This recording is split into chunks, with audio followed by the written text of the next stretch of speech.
chaque année 900 000 personnes.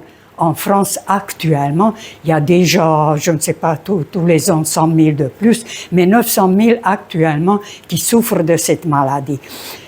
Et moi aussi, j'étais victime d'ailleurs, c'est pour ça que je peux témoigner maintenant. Alors, lorsqu'on dit sénile, on apparente toujours avec la vieillesse. Or, c'est un tort parce qu'il y a beaucoup de personnes âgées qui conservent leur capacité intellectuelle et physique jusqu'à la fin. Par contre, il y a des jeunes qui peuvent tomber dedans à cause de l'alcoolisme, la tabagisme, consommation excessive de médicaments, manque de vitamine B12. Voilà, la liste, elle est longue. Alors, de quoi il s'agit? En fait, c'est très simple. C'est une détériorisation de certaines zones cérébrales, comme par exemple l'hippocampe. Ça commence par le hippocampe. Et alors, le hippocampe, on le sait que c'est la zone de mémoire et d'apprentissage. Et après, petit à petit, ça gagne tout le cerveau, ça se détériorise de plus en plus, et après, on perd les fonctions cognitives. Et après, bien sûr, on perd l'autonomie aussi. À ce stade-là, bien sûr, la malade, elle sait qu'elle est malade. Parce qu'il commence à avoir de troubles de mémoire, troubles de langage, troubles d'équilibre, troubles de perte de notion d'espace-temps, etc. Donc, il commence à se rendre compte que quelque chose qui ne va pas. Donc, il commence à se retirer de vie publique, rester plus souvent à la maison pour qu'on ne s'aperçoive pas parce qu'il a honte. Et puis il commence à mentir à sa famille. Et après, le deuxième stade qui arrive, alors là, perte de mémoire de plus en plus, équilibre de plus en plus, là, c'est vraiment flagrant. Et là, alors, on commence à mentir à son entourage. Chaque fois, on nous invite quelque part. Non, je suis malade. Non, je suis fatigué. Juste, tout est bon pour rester à la maison. Et bien sûr, à un moment donné, la famille, il va s'apercevoir définitivement, et là, ils vont vous mettre au pied du mur. Et alors, bien sûr, vous êtes coincé, vous ne pouvez pas vous sauver de ça. Alors, qu'est-ce qui va se passer? Bon, ils vont dire maintenant, assieds-toi là, on va discuter. On sait très bien que tu as menti par fierté, par peur que tu entres dans la maison de retraite, parce qu'il s'agit des personnes âgées. Voilà, mais ne t'inquiète pas, nous on est là, on va s'en occuper, etc.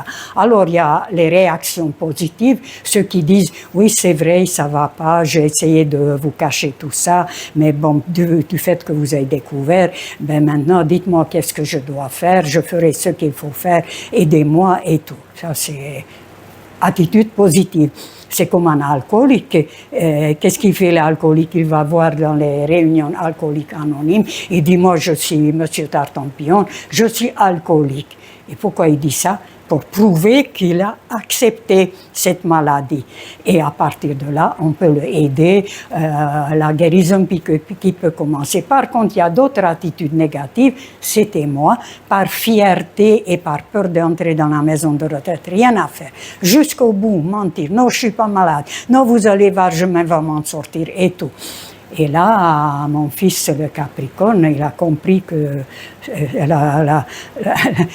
les gentillesses et tout, ça ne marche pas trop, parce que le Cancer, il a proposé très gentiment son aide et tout, et puis là, il a vu que je ne fais pas grand effort, ni rien du tout. Et comme on sait que cette maladie, sauf la maladie, c'est pas, mais tout le monde sait que cette maladie, elle est évolutive, perte de mémoire complète, et à la fin, vous avez un étranger en face de vous. Complètement.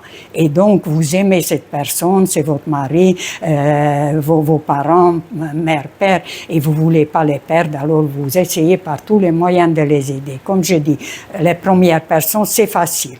Ça, c'est bon, on arrive à gérer. Mais les autres, on ne sait plus quoi faire avec.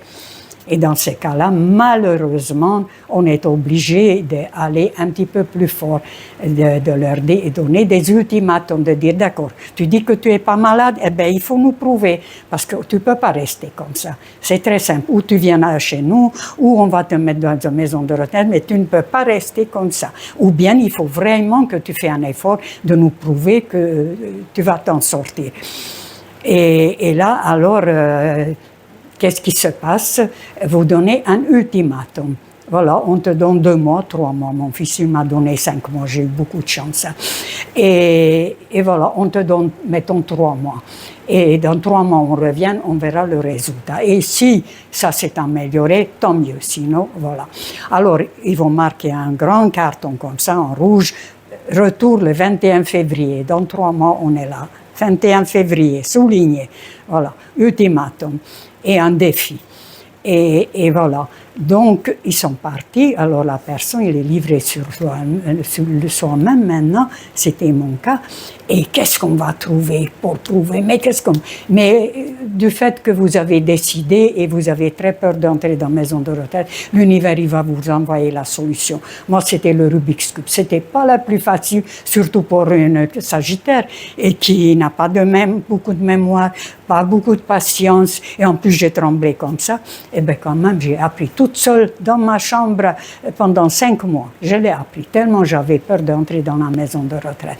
Et bien, la personne aussi, ce que vous aimez, il va trouver la solution. L'univers, il va lui envoyer une solution. Ça, je suis convaincue parce que qu'est-ce qui va se passer? Avant, il était concentré sur sa maladie tous les jours. Ah, aujourd'hui, j'ai oublié ça. Oh là là, demain, je vais encore oublier ça. Allez, vite, vite, marquer. Et le stress permanent autour de perte de mémoire. Et on sait par la loi d'attraction que tout ce qu'on a peur, c'est ça qu'on attire. Donc, il va perdre le mémoire. Or là, c'est fini. Il ne pense pas du tout à ça. Il pense 21 février. Et qu'est-ce que je vais trouver? 21 février. Et ce que je vais trouver? Ça monte comme une montagne, il devient grand comme une montagne et la maladie descend comme une petite souris jusqu'à la disparition totale. Et là, l'univers, il va lui envoyer quelque chose, il va réussir et dans 3 mois que vous revenez, c'est plus du tout la même personne. Et tout à fait normal comme vous. Vous voyez? Voilà, le miracle, il s'est opéré. Mais bon, il fallait trouver cette solution-là. Et bon, moi aussi, voilà, je suis sortie, je peux témoigner. Je ne dis pas que c'est définitif, puisque la preuve que tous les jours, je dois faire des efforts pour lire. Parce qu'il suffit un jour que je ne lis pas en haute voix, le lendemain, déjà, je bafouille. Je n'arrive pas à le trouble de langage, comme je vous ai dit. Donc, c'est un travail constant maintenant. Voilà, je tenais de vous apporter mon témoignage au cas où ça peut être utile. Parce que tout le monde est utile à tout le monde un jour ou l'autre. Je vous souhaite très belle journée, très bonne santé. Au revoir.